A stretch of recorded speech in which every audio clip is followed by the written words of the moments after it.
আসসালামু আলাইকুম। তুমি যদি ক্লাস 6 এ পড়ে থাকো তাহলে এই ভিডিওটা তোমার জন্য। তো একটা স্টোরি দিয়ে শুরু করি। আমি যখন ছোটবেলায় ক্লাস 5 এ পড়তাম আমাদের একটা পরীক্ষা হইতো পিএসসি। ঠিক আছে? Primary scholarship. সো আমি ওইখানেও ট্যালেন্ট পুলে বৃত্তি পাইছিলাম। তারপরে হয়তো 8 এ জেএসসি ওটা তো ট্যালেন্ট পুলে পাইছিলাম। দেন হয়েছিল এসএসসি, দেন এইচএসসি। সো পিএসসি এক্সামটা কিন্তু অনেক বছর যাবত অফ ছিল। এবছর মহা ধুমধামে এক্সামটা অন হইছে। যদিও খুবই অ্যাবসার্ড একটা টাইমে, অর্থাৎ ক্লাস 6 এ উঠার পরে তুমি ক্লাস 5 এর বৃত্তি পরীক্ষা দিচ্ছ।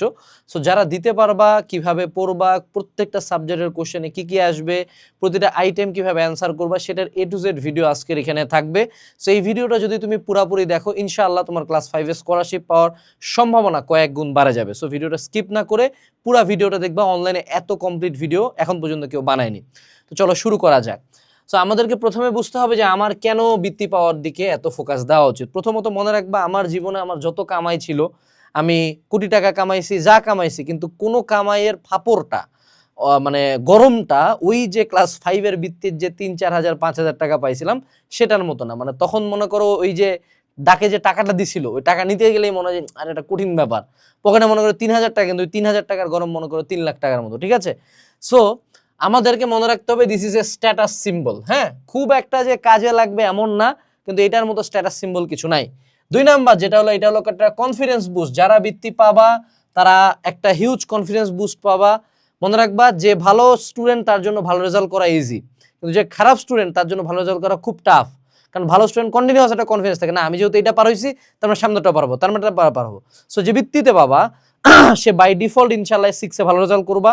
তোমার দেখবে রোল অটো আগে গেছে। এবং মনে রাখবা, অ্যাডভান্টেজ অন স্কুল রেজাল্ট। স্কুলের টিচাররা প্রচন্ড বায়াসড। যারা যারা বৃত্তি পাবা দেখবা যে এদেরকে হাফ ইয়ারলিতে বেশি মার্ক দিচ্ছে, এদেরকেই ইয়ার ফাইনালে বেশি মার্ক দিচ্ছে। সো আমার ওভারঅল স্কুলের মধ্যে নিজের পজিশন এবং রেসপেক্ট ক্রিয়েট করার জন্য আমার এই রেজাল্টটা দরকার। এবং তোমার বাপ মা বলো, পাশের বাড়ির আন্টি বলো, ফ্রেন্ড সার্কেল বলো, সব জায়গায় এই স্কলারশিপটা তোমাকে বাকিদের চেয়ে আগায় রাখবে। সো আমরা স্কলারশিপ পাওয়ার জন্য সর্বোচ্চ, অর্থাৎ আমাদের ম্যাক্সিমাম এফোর্টটা দিব, নট হাফ অ্যাসিং, ম্যাক্সিমাম এফোর্টই দিব। দরকার হলে আমরা 110% দিব। যদি না পাই লস নাই, বাট যদি পায়ে যাই লাভের উপরে লাভ। চলো এবার আমরা পরবর্তী পয়েন্টে যাই। এই মোমেন্টে যখন তুমি এই ভিডিওটা দেখতেছো, তোমার ক্লাস 6 এর পড়াশোনা, যদি তোমার বৃত্তি বা এক্সাম দেওয়ার তোমার পারমিশন আসছে, ক্লাস 6 এর পড়াশোনা এক লাইনও করার আর দরকার নেই। You stop that right now. তুমি বলতে পারো ভাইয়া এই কয়েকদিনে পিছিয়ে যাবো, না পিছিয়ে যাবা না, আমরা তোমাকে টানে দিব, সমস্যা নেই, ওই পথ তোমাকে আমি দেখাই দিব। কিন্তু আগামী কয়েকদিন ক্লাস 6 এর পড়াশোনা করা যাবে না। Go back to your class 5 স্টাডিতে চলে যাও। ঠিক আছে? আচ্ছা, এখন কথা হলো ক্লাস 5 এর স্টাডিতে যাব, কিন্তু ভাই কতদিনের জন্য? মোটামুটি বলা যাচ্ছে ঈদের পর পর একটা সময় ধরে তোমাদের এক্সামটা হবে। আমি ধরে নিচ্ছি যে মোটামুটি তুমি 45 ডেজ টাইম পাবা। ধরে নাও তুমি 45 ডেজ টাইম পাইলে না, ধরে নাও তুমি 30 ডেজ টাইম পেলা, 20 ডেজ টাইম পেলা, 10 ডেজ টাইম পেলা। যেই মোমেন্টে তুমি ভিডিও দেখতেছো টাইম তুমি একটা পাইছো, তুমি এটাকে জাস্ট সিম্পলি দুইটা ফেজে ভাগ করবা, ফেজ 1 আর ফেজ 2। ফেজ 1-এ আমরা যেটা পড়বো সেটা হলো, ফেজ 1-এ আমরা পড়বো হলো আমাদের সায়েন্স এবং ম্যাথ এবং বিজিএস। আর ফেজ 2-তে পড়বো আমরা বাংলা, ইংলিশ আর আমাদের রিভিশন। ঠিক আছে? এই দুই ফেজে আমরা পড়া শেষ করব। সো ধরে নাও তোমার কাছে 20 দিন সময় আছে, 10 দিন এদিকে, 10 দিন ওইদিকে। ঠিক আছে? এবং অন অ্যান অ্যাভারেজ ডেইলি তোমাকে 7 থেকে 10 ঘন্টা মিনিমাম পড়াশোনা করতে হবে। এর বেশি না, এর কমও না, এর কম কোনোভাবে না, বেশি করতে পারো তোমার ব্যাপার। এখন আসো, তোমরা এতদিন পরীক্ষা দিচ্ছ স্কুলের সারি খাতা কাটছে, এবার কিন্তু তোমার খাতা তোমার বোর্ডের অন্যান্য স্কুলের কাছে যাবে। সো তোমার ওইটার উপরে কিন্তু কোনো রোল লেখা থাকবে না, না তোমার রোল লেখা থাকবে, না তোমার নেম লেখা থাকবে, ইভেন না তোমার স্কুল নেম লেখা থাকবে। সো তুমি আগে যে আনফেয়ার অ্যাডভান্টেজগুলো পাইতা, যে তুমি স্কুলের ফার্স্ট বয়, তোমার হলো নাম চিনে স্যারেরা, এরকম কোনো আনফেয়ার অ্যাডভান্টেজ তুমি পাবা না। তোমার খাতা গ্রামের একজন স্যারও কাটতে পারে, আবার খুব স্ট্রিক্ট একজন স্যার কাটতে পারে। সো সেক্ষেত্রে your answer sheet defines you, অর্থাৎ তোমার খাতাটাই ডিফাইন করবে যে তুমি কে।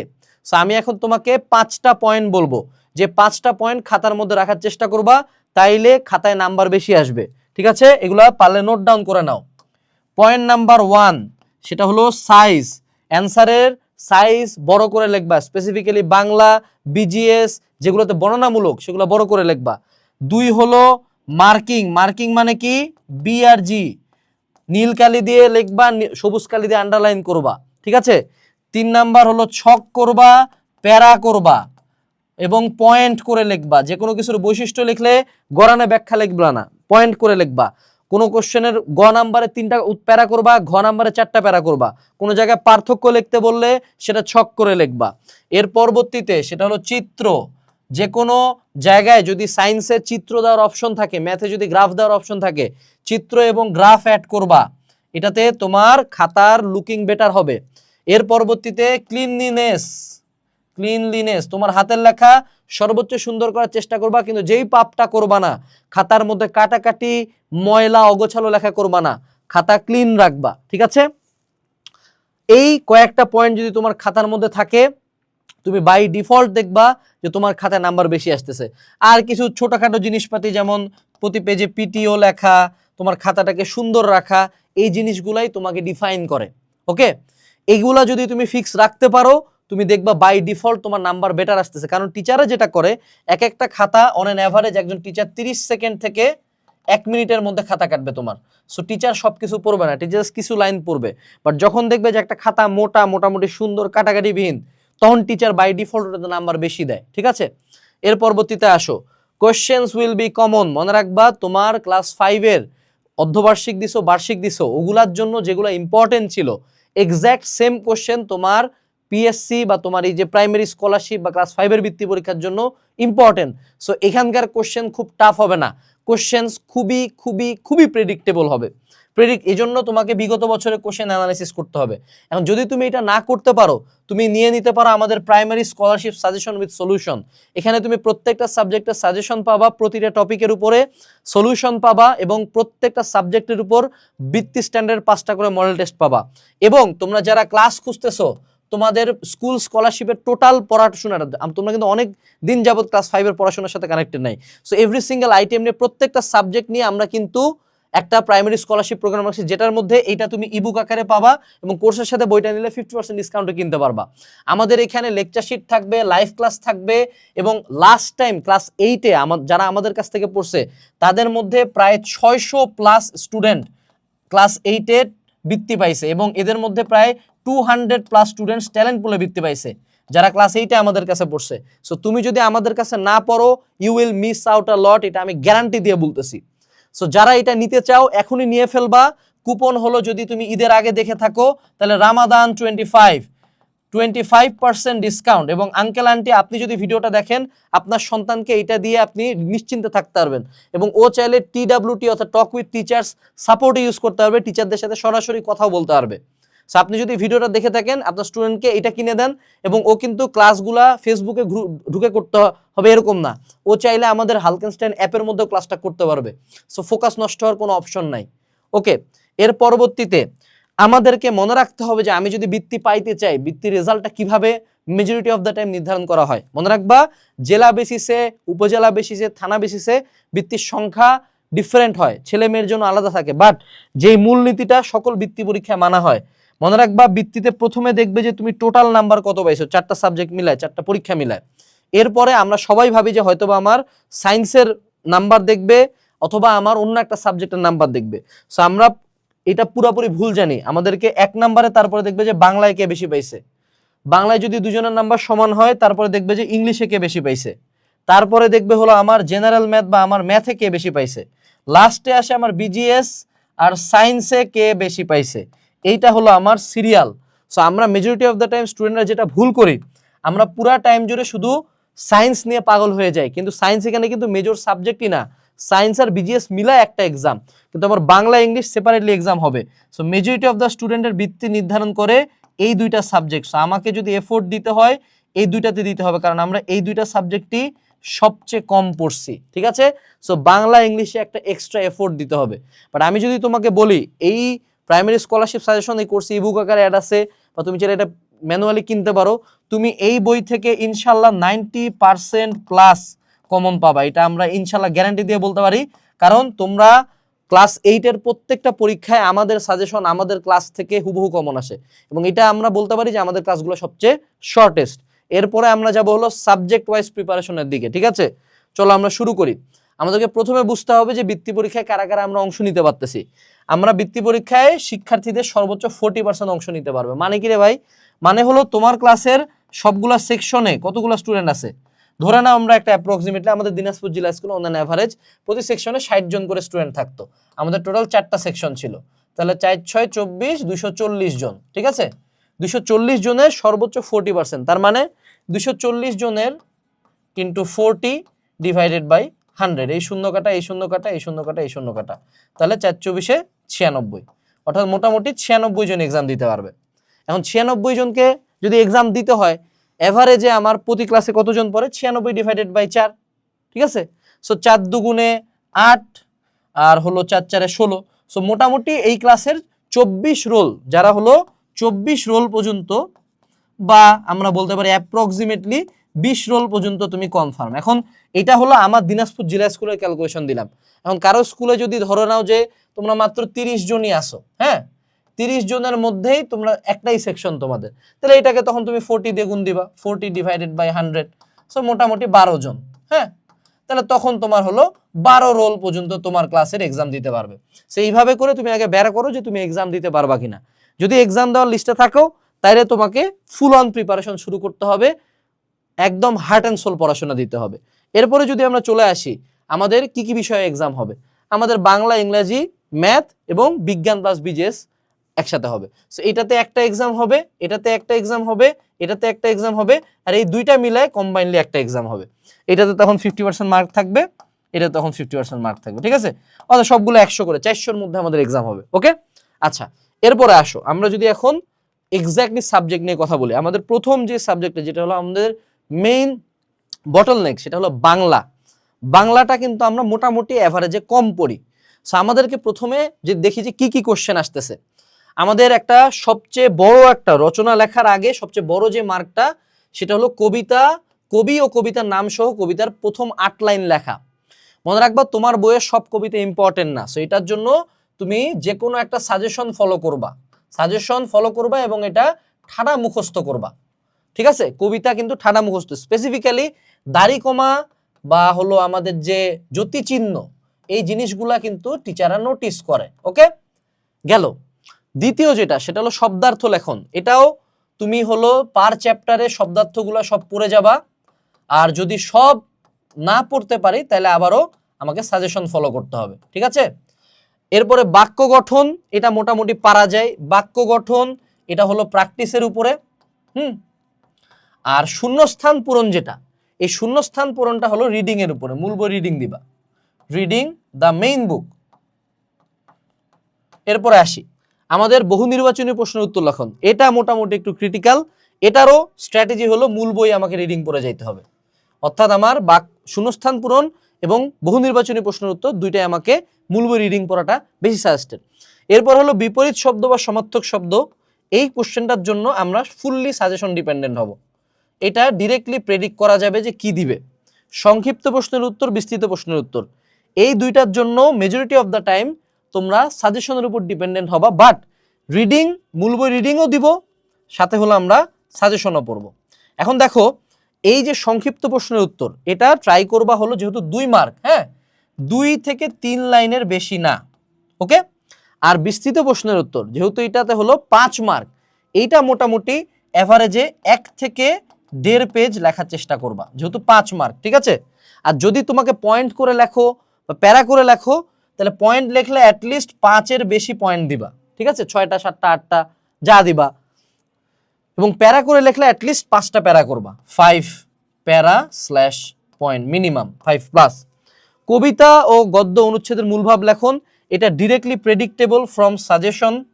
ঠিক আছে, আর এর পরবর্তীতে যদি আমরা বাকি আইটেমগুলোর দিকে দেখি, ভাষারীতি পরিবর্তন, পদ নির্ণয়, এটা হলো প্র্যাকটিসের উপরে। ঠিক আছে, প্র্যাকটিস, এটা ডিরেক্টলি প্রেডিক্টেবল না, সাজেশন থেকে কমন আসার সম্ভাবনা আছে, কিন্তু এটা প্র্যাকটিস করবা। অনুচ্ছেদ পড়ে প্রশ্ন তৈরিকরণ বা প্রদত্ত অনুচ্ছেদে বিরাম চিহ্ন প্রয়োগ, আমি বলবো যে প্রদত্ত অনুচ্ছেদে বিরাম চিহ্ন প্রয়োগ, এটা বেশি অ্যান্সার করবা। প্রশ্ন তৈরিটা কম অ্যাভয়েড করার চেষ্টা করবা, but depending on question level. Okay, যুক্তবর্ণ বিভাজন ও শব্দ গঠন 5টি, এইটা, তারপর এক কথায় প্রকাশ, ফর্ম পূরণকরণের জায়গায় কখনো ফর্ম পূরণকরণ অ্যান্সার করবা না, আবেদনপত্র লিখনটা অ্যান্সার করবা। এই যে এই 4টা আইটেম যেটা হলো ব্যাকরণিক আইটেম, এগুলা ট্রাই করবা, সাজেশন পড়ে যাওয়ার, কিন্তু সেই সাথে বানায় লেখার একটা প্র্যাকটিস রাখবা। আচ্ছা, এরপরে হলো রচনা লেখন। রচনার ক্ষেত্রে সূত্র সহ যদি আসে ওই সূত্র ফলো করে লিখতে। সূত্র মানে কি, একটা কনটেক্সট দিছে যে ভাইয়া এগুলা এগুলা, এটা ধরো একটা ছেলের এই ছিল, এটার উপর দৈনন্দিন জীবনে বিজ্ঞান লেখো। ওকে, সো সূত্রটা ইনক্লুড করবে রচনার মধ্যে। যদি উন্মুক্ত দেয় যে না একটা টপিক দিছে লেখো, ষড়ঋতু নিয়ে লেখো, আসতেই পারে। সো রচনার ক্ষেত্রে যেটা সবচেয়ে বেশি ট্রাই করবা, রচনাতে কত পয়েন্ট আছে আমাদের? 12 মার্ক দেওয়া আছে। সো আমাদের রচনার পয়েন্ট মিনিমাম নিম্নে করে যদি আমরা লিখতে চাই রচনা, আমরা ট্রাই করব হলো অ্যাটলিস্ট 15+ পয়েন্ট দিতে। আমি এখানে তোমাকে একটা প্রো টিপ দিব, সেটা হলো যখন রচনা লিখবা তুমি প্রথমে একটা পেজ নিবা। পেজ নেওয়ার পরে ধরো তুমি এখানে লিখলা যে বাংলাদেশের ষড়ঋতু, এরপরে তুমি এখানে 1 2 3 ধরো ভূমিকা, গ্রীষ্মকাল, বর্ষাকাল, শরৎকাল করে এই পেজের মধ্যে 15টা পয়েন্ট আগে লিখে দিবা। দেন পেজ উল্টাবা, দেন তুমি এখানে শুরু করবা যে ভূমিকা দিয়ে আবার লেখা শুরু করবা। তাহলে টিচার প্রথমেই জানলো যে এটা একটা ভালো স্টুডেন্ট, ও 15টা পয়েন্ট লিখছে। সো মোটামুটি রচনা 15টা পয়েন্ট লিখবা। পেজ নাম্বার, টিচাররা কিন্তু পেজ গুণে নাম্বার দেয়। সো অ্যাটলিস্ট 10+ পেজ লিখে আসার চেষ্টা করবা, তোমার খাতাটা যাতে যথেষ্ট বড় হয়। ওকে, সো আমরা বাংলার ক্ষেত্রে এভরিথিং জানতে পারলাম। বাংলার ক্ষেত্রে আমাদের কোর্সের ক্লাস করলেই ওভারঅল মোর দেন ইনাফ জানতে পারবা। বাট বানায় লেখার ক্ষেত্রেও বেশি বাজেভাবে বানায় লিখবা না, মোটামুটি যাতে তথ্যবহুল লেখা হয়। ঠিক আছে, এরপরে আসো, সেটা হলো ইংলিশ। মনে রাখতে হবে ইংলিশের ক্ষেত্রে এই পুরা আলোচনা বোগাস। ইংলিশের ক্ষেত্রে সবচেয়ে বেশি মনে রাখবা যে English is all about practice. ইংলিশে রিটেন আইটেম বাদে majority of the time question is not predictable. হ্যাঁ, আমি তোমাকে বলে দিতে পারি যে প্রথমবারটাতে কোন সিন কম্প্রিহেনশন দিবে, পরেরটাতে কোন সিন কম্প্রিহেনশন দিবে, বাট তোমার কোশ্চেন কি কি দিবে এটা কিন্তু প্রেডিক্টেবল না। So English is all about practice. So তুমি যেটা করবা, তোমার বইয়ের যে আমরা যে ইম্পর্টেন্ট সিন কম্প্রিহেনশন দিব, সিন কম্প্রিহেনশন মানে কি, ওই যে লেসনগুলা ইউনিটগুলা, ওগুলা অবশ্যই মিনিং সহ পড়বা, মিনিং সহ পড়বা। ঠিক আছে, মিনিং সহ পড়বা, যাতে যেই কোশ্চেনই দেখ, যেই মাল্টিপল চয়েসই দেখ, যেগুলারই আসুক না কেন, তুমি যাতে পারো। মিনিং সহ পড়াটাই মেইন। ঠিক আছে, এখন যদি আমরা আমাদের কোশ্চেন ডিস্ট্রিবিউশনের দিকে চলে আসি, ইংলিশের ক্ষেত্রে প্রথমে একটা টেক্সট দিয়ে দিবে, তোমার ক্লাস 5-এর বই থেকে একটা সিন কম্প্রিহেনশন দিবে, একটা প্যাসেজ দিবে। দেওয়ার পরে তোমাকে 3টা কোশ্চেন করবে। প্রথমে বলবে যে ওয়ার্ড মিনিং মিশাও। কেন বলছিলাম, তার মানে কি, লেসনগুলো আমাকে মিনিং সহ পড়তে হবে। দ্বিতীয়, make meaningful sentences with given words. এটা হলো অল অ্যাবাউট প্র্যাকটিস। সো তুমি যখন একটা ওয়ার্ড পড়বা তোমার সিন কম্প্রিহেনশনের, ওই ওয়ার্ডটার প্রপার মিনিং জানবা এবং ওইটা দিয়ে নিজের মাথায় ট্রাই টু মেক সেন্টেন্সেস। এখন তুমি কিন্তু চাইলে একটা নোট বানাইতে পারো। নোটটা কেমন, যে তোমার লেসন ওয়াইজ, ধরো যে ইউনিট 1 লেসন 3, এইটার যে ওয়ার্ডগুলো কঠিন কঠিন লাগছে, সে টু সে তুমি একটা ওয়ার্ড লিখছো স্লাম্বার, হ্যাঁ, আর একটা লিখছো হলো অ্যাচিভমেন্ট। সো স্লাম্বারের মিনিং হলো ঘুমানো। দেন তুমি স্লাম্বার নিয়ে একটা সুন্দর মতো সেন্টেন্স লিখে ফেললা। এখানে তুমি চাইলে, এখন তো ইন্টারনেটের যুগ, তুমি চাইলে এআই ইউজ করতে পারো, চ্যাট জিপিটিকে জিজ্ঞেস করতে পারো, গুগলে সার্চ দিতে পারো, ওটার উপর একটা সেন্টেন্স দেবে। তারপর ধরো অ্যাচিভমেন্ট, এটা মানে কি, অর্জন। So getting scholarship in class 5 is a big achievement for any student. তুমি এই লাইনটা লিখে ফেললা। এই প্র্যাকটিসটা করলে তোমার এই কাজটা হয়ে গেল। অ্যান্সার দ্য ফলোইং কোয়েশ্চেন্স, এখানে তোমার সুন্দর মতো short constructed response questions will be given, student will have to answer all of them. এখানে দেখো 3 মার্কের করে তোমার কনস্ট্রাকটিভ কোশ্চেনের অ্যান্সার করতে হবে। এক একটা কোশ্চেনের অ্যান্সারে 3 মার্ক।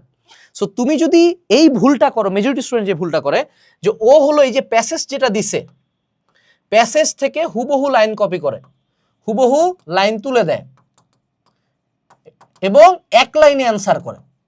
এই 2টা কাজের একটাও করা যাবে না, এটাই হলো পাপ, হারাম। আমরা তোমাদেরকে যে সাজেশনটা দিব, সেটাতে যে সিন কম্বিনেশনগুলো আমরা দিব, তুমি ট্রাই করবা 3 মার্কের জন্য অ্যাটলিস্ট অ্যান্সারটা হইতে হবে 3 লাইন প্লাস। টিচাররা সাইজ দেখে নাম্বার দেয়। 2, সেটা হলো যে আমাকে নিজের ভাষায় লিখতে হবে। সেটু সে উদাহরণটা বলি, যে My name is Rohim. I was born in Dinajpur. I was born in a very poor family. So তুমি এটা চেঞ্জ করতে পারো, a guy from Dinajpur named Rohim who was born in a very poor family struggled a lot with his studies because he had no money. So এই same জিনিসটাকে আমি একটু different কন্টেক্সটে মানে information same রাখলাম, ভাষাটা change করে দিলাম। তুমি দেখবা যে টিচাররা তোমাকে 3-এর মধ্যে 2-2.5 করে দিচ্ছে। এবং মনে রাখবা ইংলিশের ক্ষেত্রে দুইটা জিনিস খুব জরুরি, সেটা হলো স্পেলিং। টিচাররা শকুনের মতো স্পেলিং এর ভুল ধরে। এবং আরেকটা জিনিস ইম্পর্টেন্ট, সেটা হলো স্পেলিং এর পরে সেটা হলো গ্রামার। সো এই জন্য লেখার সময় যাতে ভুজুং ভাজাক I go school, he come home, এরকম যদি ইংলিশের অবস্থা হয় তাহলে কিন্তু নাম্বার 0 দিবে, ঠিক আছে? সো এই জন্য সাবধান। এরপরে যদি আমরা পরবর্তী আইটেমটাতে আসি, এবার আমাকে আরো একটা প্যাসেজ দিচ্ছে, ঠিক আছে? এই প্যাসেজটাতে কি দিচ্ছে যে আরো একটা 4, 5, 6 এর জন্য একটা প্যাসেজ দিবে তোমার বই থেকেই। তারপর 4, 5, 6 তোমাকে অ্যান্সার করতে হবে। 4 এ কি, fill in the blanks with appropriate word from the box. এটা তোমার প্র্যাকটিসের উপর, এটা ইজিলি পারবা। সিম্পলি আমি যেটা করতাম যে তোমার উপরে যে বক্সটা দেওয়া আছে, যে বক্সের মধ্যে তোমার ওয়ার্ডগুলো দেওয়া থাকবে, আমি এটা প্রথমে পেন্সিল দিয়ে করতাম। সো ধরো সেটুসে এখানে দিছে হলো এ, তারপর দিছে অ্যাপ্রোপ্রিয়েট, তারপর দিছে ডু, তারপর সামথিং। যেই ওয়ার্ডটা আমি বসাই দিছি সেটা আমি মার্ক করে দিতাম। প্রথমে আমি নিজে আমার কোশ্চেনের মধ্যে একটা রাফ করতাম, দেখতাম যে প্রত্যেকটা ওয়ার্ড জায়গা মতো বসে কিনা। ধরে নাও যে ডু আমি বসাইছি একটাতে, কিন্তু ডু অন্যটাতে বেটার বসে। সো তখন ওই পেন্সিল দিয়ে মিশাই দিয়ে আমি অন্যটাতে টিক দেবে দিয়ে এটা দেবো। যখন তুমি একটা একটা করে টিক দিবা দেখবা যে ওয়ার্ড অপশন তোমার কমতেছে, পরবর্তীতে তখন এগুলোর মধ্যে সিলেক্ট করা সুবিধা হয়। I hope you got the idea. এর পরবর্তীতে মাল্টিপল চয়েস কোশ্চেন্স, এটাও basically majority of the time প্যাসেজের ভিতরে ইনফরমেশন থেকে দিবে, অথবা তুমি যে এই যে ওয়ার্ড মিনিংগুলো জানলা সেগুলোর কনটেক্সট থেকে দিবে। এগুলোকে বলা হয় সিনোনিম অ্যান্টোনিম, ঠিক আছে? এত কমপ্লেক্স চিন্তা করিও না, তুমি যদি ওয়ার্ড মিনিং জানো, প্যাসেজটা পড়ে বুঝতে পারো, তুমি পারবা এটাও। Last but not list, answer the following questions in sentences. 5 structured response questions will be given. ওই সেম আগের বার দিছিল 6টা, এবার দিবে 5টা কোশ্চেন। এটাও কি 3 মার্কের, তার মানে আমাকে 3 লাইনে লিখতে হবে এবং নিজের ভাষায় লিখতে হবে। হুবহু প্যাসেজ থেকে কপি করব না। যদি একান্ত না পারি তখন হয়তো বা প্যাসেজ থেকে কপি করবো, বাট আমার টার্গেট থাকবে একটু ডিফারেন্টলি লেখা নিজের ভাষায়। এরপরে আসো, make WH questions from the given statement. Students will make questions with the underline words. তোমাকে একটা স্টেটমেন্ট দিবে, ওখানে ওয়ার্ড দিবে, ওই ওয়ার্ডটা মার্ক করে এটার উপর কোশ্চেন বানাইতে হবে। এটা বেসিক্যালি প্র্যাকটিসের উপর, আমরা সাজেশন যেটা দিব সেটার উপর তোমাকে বেশ কিছু প্র্যাকটিস করতে হবে। এরপরে আসি, rearrange the given words in correct order to make meaningful sentence. এটাও প্র্যাকটিসের উপর, সাজেশন থেকে মোটামুটি কমন আছে, সমান আছে, but still practice. Rewrite the sentences using capitalisation and punctuation, এটা তুমি পারবা, এটা খুব একটা কঠিন কিছু না। ফিল আপ দ্য ফর্ম অথবা fill in the blanks using information related to days, months, time, cardinal and ordinal numbers or words for figures. এটা তোমাকে হলো একটা সার্টেন টাইপ অফ ওয়ার্ড দিয়ে গ্যাপ ফিলিং করতে হবে। This is also up to practice. এরপরে হলো complete the sentences using the correct form of verb, right form of verb থেকে একটা কোশ্চেন দিবে তোমাকে, এটাও প্র্যাকটিস। একমাত্র এগুলার মধ্যে আমাদের যদি গ্রামার পড়তে হয়, দেখো পুরা জায়গার মধ্যে গ্রামার পড়ার মতো আইটেম আছে একটাই, সেটা হলো রাইট ফর্ম অফ ভার্ব। এই জায়গায় এই যে আমাদের 11 নাম্বার কোশ্চেনটা, এখন দেখো 11 নাম্বার কোশ্চেনটার জন্য যে কোনো একটা গ্রামার বই থেকে একবার যা রুলস গুলা রিভাইজ করবা, এর বাইরে বাকি যা করবা যে কোনো সোর্স থেকে, তুমি তোমার গাইড বই থেকে বা সাজেশন বই থেকে তুমি প্রচুর প্রচুর পরিমাণে প্র্যাকটিস করবা, ঠিক আছে? এটা গেল। এর পরবর্তীতে আসো, write a sample personal letter. এটা তোমাকে মনে রাখবে, লেটার লিখতে যায় মেজরিটি অফ দ্য টাইম আমাদের স্টুডেন্টরা যেটা ভুল করে, লেটারের মধ্যে কিন্তু বলে দেয় এই নামে লেখো, এই অ্যাড্রেস তোমার, এই হলো বাপের নাম, বা এরে লেখো ওরে লেখো। তোমার পুরা কোশ্চেনটা ভালো মতো পড়বা। তোমার বন্ধুকে শুভেচ্ছা জানাইতে বলছে নাকি বাপের কাছে টাকা চাইতে বলছে, বাপের নাম উল্লেখ করছে নাকি, বাপের ঠিকানা উল্লেখ করছে নাকি, তোমার স্কুলের নাম উল্লেখ করছে নাকি, এগুলো প্রত্যেকটা জিনিস পড়বা। কোনো কারণে যদি কোশ্চেনে দেওয়া কোনো ইনফরমেশন তোমার অ্যান্সারে না থাকে, তোমার কিন্তু নাম্বার কাটবে। সো লেটার, এটা তুমি সাজেশন থেকেই কমন পাবা। Write a short composition, free writing বা অ্যান্সারিং সেট অফ কোশ্চেন্স। এই জায়গাও দেখো, এই যে অ্যান্সারিং সেট অফ কোশ্চেন্স, তোমাকে যদি কোনো একটা কম্পোজিশন আমি যদি লিখতে দিই যে সে to say write a composition on traffic jam, তাহলে ঠিক আছে, তুমি পুরাটাই লেখো, নর্মালি নিজের মতো করে লেখো। বাট যদি আমি ট্রাফিক জ্যামের কয়েকটা কোশ্চেন দেই যে what is traffic jam, what are the main reasons, what steps should you take, এই কোশ্চেনগুলোর অ্যান্সার কিন্তু গ্র্যাজুয়ালি তোমার এই কম্পোজিশনের মধ্যে থাকবে। কোনোভাবে কোনো একটা কোশ্চেনের অ্যান্সার যদি না থাকে, তাহলে কিন্তু ভুল হবে। কিন্তু এটার মানে এই না যে তুমি পুরো কোশ্চেনটা তুলে তারপর অ্যান্সার দিবা। ওকে, তুমি সিরিয়ালি যেটা করতে পারো, প্রতি কোশ্চেনের জন্য একটা করে প্যারা করতে পারো। কম্পোজিশনে কিন্তু প্যারা করা যাবে। সো এখানে 10 মার্ক থাকলে আমি অ্যাভারেজে কম্পোজিশন লিখবো 2 পেজ থেকে 2.5 পেজ ম্যাক্স। আমাদের যে পার্সোনাল লেটার আছে এটা আমরা লিখবো 2 পেজে। এখন ম্যাক্সিমাম 2 পেজ, 1 পেজ হলে হয়। লেটারের ক্ষেত্রে 2 পেজ যেভাবে লিখবা আমি তোমাকে একটু দেখাই। ধরে নাও তুমি পেজ উল্টাও না এইভাবে, তো লেটার কখনো এই পেজে লিখবা না, তুমি এই পেজে আসবা, এইখানে শুরু হবে, এইখানে এসে শেষ হবে, এবং অবশ্যই একটা খাম দিয়ে দিবা, ছক, ফ্রম টু, স্ট্যাম্প, ঠিক আছে? এইরকম করে তুমি লেটারটা লিখবা, অর্থাৎ এই পাশে শুরু হয় এই পাশে শেষ হবে, যাতে টিচারকে পেজ উল্টাইতে না হয়। ওকে, সো এই হলো ওভারঅল আমাদের আলোচনা সবকিছু। ইংলিশ আশা করি তোমরা এটাতে বুঝতেছো, এবং যারা এতক্ষণ পর্যন্ত আছো I hope you get the idea যে আমরা যা করতেছি we know about it. So যারা স্কলারশিপ প্রোগ্রামে ভর্তি হতে চাও এখনই ডেসক্রিপশনে যা ভর্তি হবা। আমরা পরবর্তী সাবজেক্টের ক্ষেত্রে আমরা চলে যাই। আমাদের ম্যাথের কোশ্চেনটা যথেষ্ট মজার, কারণ ম্যাথের কোশ্চেনটা কেমন মজার জানো, অন্যান্য সাবজেক্টগুলা চ্যাপ্টার উল্লেখ করে না, বাট ম্যাথ হলো চ্যাপ্টারটা উল্লেখ করছে। যেমন প্রথমে আমাকে বলছে বহু নির্বাচনী প্রশ্ন, 10টি প্রশ্ন 10টির উত্তর দিতে হবে। এটার জন্য তোমাকে মূল বইয়ে ম্যাথ করার লাগবে, মূল বইয়ের সকল ম্যাথ সূত্র এবং মূল বইটা রিডিং পড়তে হবে। স্পেসিফিক্যালি এগুলো ছোট ছোট ম্যাথ দিবে, ঠিক আছে? শূন্যস্থান পূরণ, এটার জন্য আমাদের প্রথম অপশনটাই মূল বইয়ের ম্যাথ এবং রিডিং। তুমি চাইলে আমাদের সাজেশন ফলো করতে পারো, সমস্যা নেই। সংক্ষিপ্ত প্রশ্ন উত্তর, 16টি প্রশ্নের মধ্যে 16টি দিতে হবে, এটা এক কথায় উত্তর যাবে। এটাও তুমি চাইলে হলো সাজেশন পড়তে পারো, সাজেশনের সাথে আমি বলবো যে মূল বই আমাদের একবার রিডিং পড়া এবং সূত্রগুলো আরেকবার রিভাইজ করা, ঠিক আছে? এখন আসলো আমাদের প্রতি চ্যাপ্টার থেকে কোশ্চেন দিচ্ছে একটা একটা করে। সো তোমাকে চার প্রক্রিয়া সম্পর্কে একটা ম্যাথ দিবে, লসাগু গসাগু থেকে একটা ম্যাথ দিবে, ভগ্নাংশ থেকে একটা ম্যাথ দিবে, গড় থেকে একটা ম্যাথ দিবে, শতকরা থেকে ম্যাথ দিবে একটা, পরিমাপ থেকে একটা ম্যাথ দিবে, জ্যামিতি থেকে একটা ম্যাথ দিবে, এবং উপাত্ত বিন্যস্তকরণ থেকে একটা ম্যাথ দিবে। কোনোটার কিন্তু অপশন নেই, যেটা দিবে ওইটাই অ্যান্সার করতে হবে। এই যে আমাদের 4 থেকে 8-এর জন্য ম্যাথের ক্ষেত্রে আমি তোমাকে খুব ইজি সাজেশন দিই। এই যে 4 থেকে 11 এইটা আমরা আমাদের সাজেশন থেকে হুবহু কমন ফেলাবো ইনশাআল্লাহ। সো তুমি চাইলে আমাদের সাজেশনটা পড়ে যাইতে পারো, ঠিক আছে? That's it, more then enough. অথবা তুমি যদি সাজেশন না কিনো কোনো সমস্যা নাই, তোমার স্কুলের স্যার বা কোনো সিনিয়র কাউকে বলবা দাগাই দিতে, দাগানো ম্যাথ থেকে হুবহু কমন আসবে। এখানে খুব ইউনিক কোনো ম্যাথ দিবে না তারা। এর পরবর্তীতে আসি আমাদের লাস্ট সাবজেক্ট বিজ্ঞান এবং বিজিএস, দুইটারই মার্ক ডিস্ট্রিবিউশন প্রায় সেম। তোমাকে প্রথমে দিবে বহু নির্বাচনী 5টি, শূন্যস্থান পূরণ বা সত্য মিথ্যা নির্ণয় বা মিলকরণ 5টি, সংক্ষিপ্ত 8টা, বিস্তৃত 4টা। এই দুইটার জন্য তোমাকে বহু নির্বাচনী এবং শূন্যস্থানের জন্য মূল বই রিডিং পড়তে হবে, সেই সাথে তুমি সাজেশন পড়বা, both for science and BGS, অর্থাৎ বাংলাদেশ ও বিশ্ব পরিচয়, ঠিক আছে? আর সংক্ষিপ্ত প্রশ্ন যেগুলা এখানে দেখো 2 মার্কের করে, সো অ্যাভারেজে ট্রাই করবা সংক্ষিপ্ত প্রশ্ন 2 লাইন থেকে 3 লাইন লেখার জন্য, যাতে তোমার নাম্বারটা হালাল হয়। আর বিস্তৃত প্রশ্নের উত্তর 4টি, সবগুলো অ্যান্সার করতে হবে।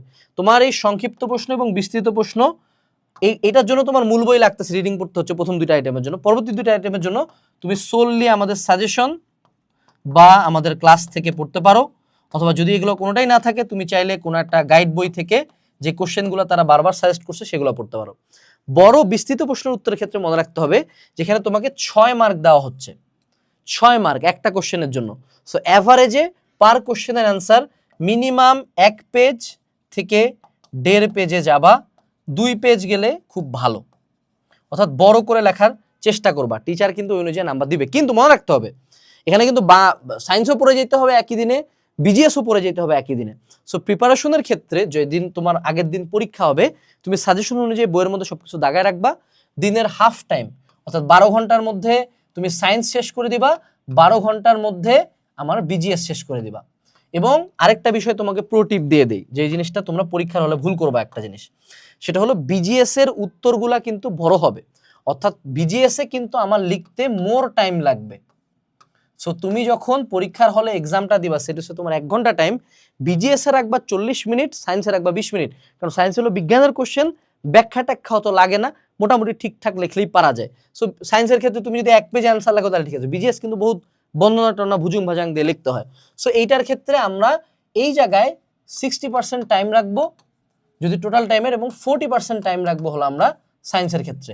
মনে রাখতে হবে যে কোনো একটা কোশ্চেন খুব ভালো করে, যেমন ধরো এখানে বাংলা দ্বিতীয় পত্র, হ্যাঁ, তুমি বা ইংলিশ, কোনো একটা কোশ্চেন তুমি খুব ভালো করে লিখতে চাই, কোনো আইটেম বাদ দিয়ে আসা, এটা হলো বোকামি এবং সুইসাইড। কখনো কোনো আইটেমে বেশি টাইম দিবা না। তোমার টার্গেট হলো খারাপ হোক ভালো হোক যেমন হোক সব আইটেম আমাকে লিখে আসতে হবে, প্রত্যেকটা কোশ্চেন আমাকে লিখে আসতে হবে। সো আমি যদি সায়েন্সের ক্ষেত্রে কোনো একটা কোশ্চেন বাদ দিয়ে আসলাম যে না এগুলা খুব ভালো করে লিখতে গেছি, শুরুতে খুব ভালো করে লিখতেছি, লাস্টের দিকে আছে একটা পাগল হয়ে গেছে, এরকম না। শুরু থেকে একটা সেম পেসে লিখবা। দেখো আমি তোমাকে যে সাইজটা বলতেছি এটা লিখলে ভালো, বাট যদি তুমি না লেখো কোনো সমস্যা নাই। সো এই দিয়ে আমাদের সায়েন্স বিজিএসও কিন্তু শেষ হয়ে গেল। ওভারঅল যদি তোমাদের টোটাল জার্নিটা বলি, যদি প্যানিক না করো, this is Gaana be a very easy journey. Next 30 to 40 days ভালো মতো পড়াশোনা করতে হবে, যে টেকনিক্সগুলো বললাম সেগুলো ফলো করতে হবে, কোর্সের ক্লাস এবং সাজেশনটা ফুললি ফলো করলে মোর দেন ইনাফ ফর ইউ। তো তোমাদের 5 এর বৃত্তি পরীক্ষার জন্য শুভকামনা রইল। আশা করি এই ভিডিও যারা দেখতেছো তাদের মধ্যে একটা বড় সংখ্যক মানুষজন 5 এর বৃত্তি পাবা। আসসালামু আলাইকুম, টাটা।